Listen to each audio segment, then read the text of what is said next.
Bonjour, nous allons commencer cette vidéo par une citation de l'un de mes mentors que je considère beaucoup, Richard Francis Burton, qui dit, je cite, n'attendez d'applaudissements que de vous-même.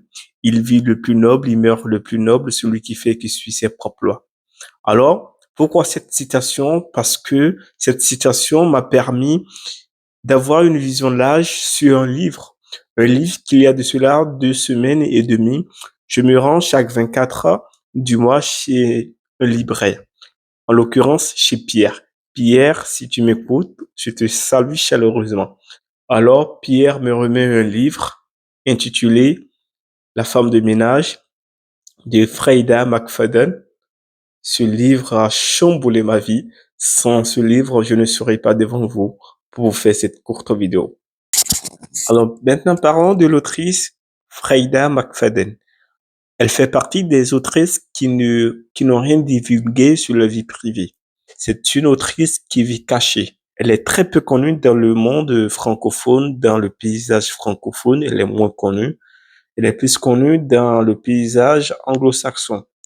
C'est une autrice prolifique qui a écrit bon nombre de livres. Nous pouvons citer La porte verrouillée.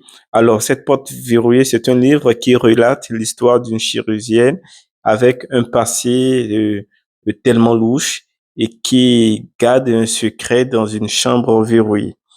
Alors, en outre, il y a Ne pas déranger. Ne pas déranger, c'est un thriller où l'héroïne euh, essaye de fuir une relation toxique, une relation abusive, et au fur et à mesure de la situation, ils se rendent compte euh, que la situation devient très compliquée.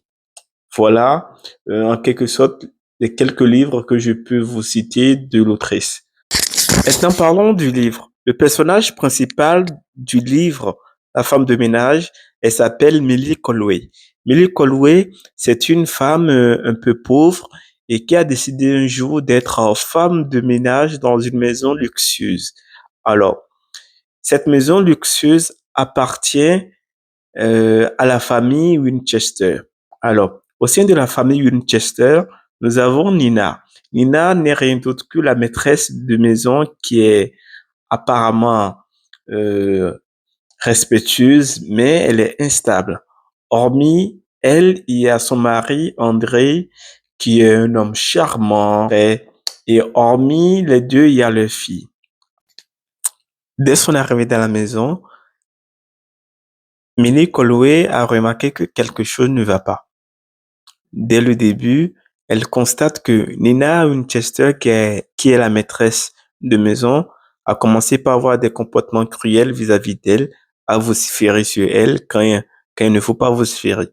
Elle remarqua aussi que son mari André Winchester, qui est supposé être un homme galant, un homme respectueux, n'a pas cette galanterie, semble être gentil mais très très distant.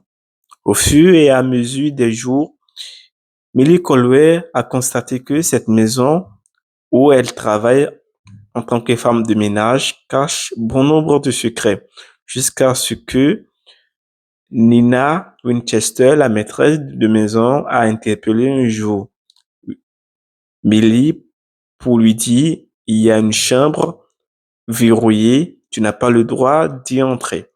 Alors, au fur et à mesure, Millie Colway a remarqué que cette famille est complètement différente et que l'apparence est trompeuse. Alors que les tensions montent entre Millie Colway et Nina Winchester et André, Millie a fini par constater qu'il y a un secret. Elle a découvert ce secret. Ce secret a bouleversé complètement, a chamboulé complètement sa vie et aussi la vie de cette famille Winchester. Je vous assure, c'est un livre qu'il faut lire au moins une fois dans sa vie. Alors, Millie, elle se bat pour sa survie. Pour conclure, alors voilà de manière précise et concise le résumé de ce roman. Je vous conseille vivement de l'acheter, de le lire au moins une fois dans votre vie. Pour finir, je fais mienne ma propre citation que j'ai l'habitude de dire, je cite, n'oubliez pas de vous embellir physiquement et n'oubliez pas aussi de vous embellir intellectuellement, car la beauté physique est périssable et la beauté intellectuelle est impérissable. Je vous donne rendez-vous pour très bientôt. C'est votre cher et humble serviteur, Souleymane. Ciao.